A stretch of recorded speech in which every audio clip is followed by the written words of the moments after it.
My name is Francis Choi, and I'm the associate producer on pretty much all things F.E.A.R. The 360 version has been in development for about almost a year now. We're coming close on our beta. It's been coming along pretty well.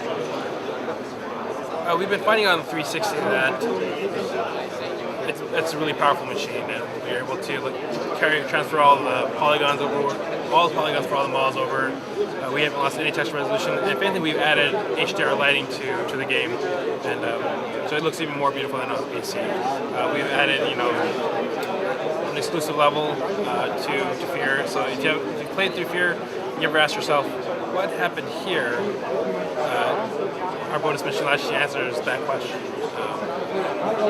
And of course we have instant action, which is an arcade mode to F.E.A.R, which is just killing people for a score, and comparing it to the rest of the world.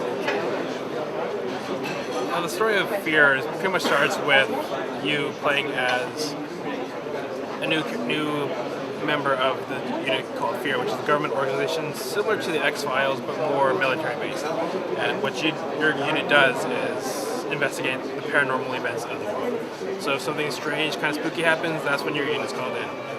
In this case, you find out that Vettel, who is a government experiment gone awry, and he has the ability to control an army of clones just using his mind, solely using mind. Think Yoda in Revenge of the Sith or Attack of the Clones, where he's telling all the guys where to go. That's what Vettel has the ability to do. And now that he's on the loose and going crazy, that's why you guys are called in. Vettel, the weird part of Vettel though isn't just that he can psychically command clones, he also has the ability to eat people's brains and get all their knowledge. So it's pretty paranormal, and that's why you're being called in. The scare factor in F.E.A.R is a lot different from what we've seen in other FPS horror games, and that we're kind of moving away from the monster closets. We don't want it to be just like scared of the next corner you turn, but constantly scared of what you might see or run into.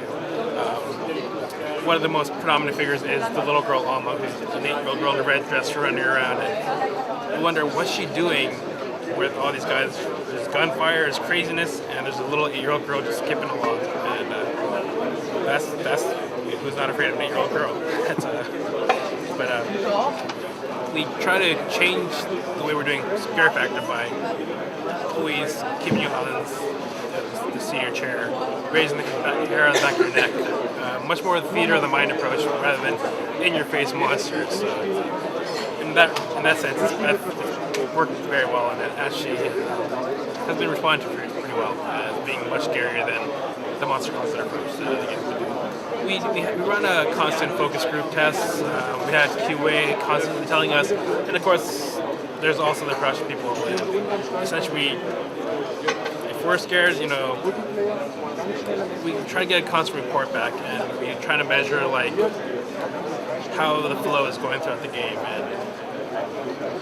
But yeah, it's actually pretty scientific. It isn't just like, this is kind of scary here, so let's put the girl here. And so it's actually well calculated throughout the game, so we have good pacing, and therefore always keeping kind of scared. And I think the biggest parts of our weapons are two things that we actually haven't seen even games 1 year later after F.E.A.R has been released, and that's the amount of particles F.E.A.R has. We just have an enormous amount of particles. Whenever you shoot someone, it's particle madness everywhere.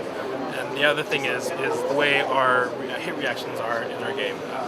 We shoot them in the shoulder, you see them react in a certain way, even more so than other games do. And that mixed in with the particles and with our sound effects. Our sound effects are a big deal as well.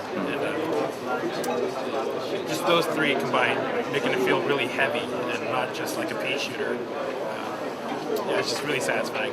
I still think we have the best shotgun to date in FPS experience. Our slow-mo essentially comes from the fact that your character is kind of a mystery himself as to who you are and why he has this ability. We kind of hint into it in the beginning, when you're joining your first unit, and your boss says, this guy tested off the chart, his reflexes are amazing. So that's where it really came from, is that your character is actually really, really fast. And they're really isn't a way to portray your sense of speed without slowing game down. If we just made you faster, then it'd be impossible to aim you. So we slowed game down, and the way it works is that while everyone's slowed down, you're actually faster. So the game slows down to 40%, but you only slow it down to like 75. So you can actually see the bullets and kind of dodge them, see how they're going to react. And the best part, even this is where shotgun comes in again, is the guns will slow down, the mechanical guns will slow down as part of the slow motion, but you can do this really fast. So you can get shotgun blasts off constantly while AI is constantly just like getting one shot off and then another while you're just constantly blasting away.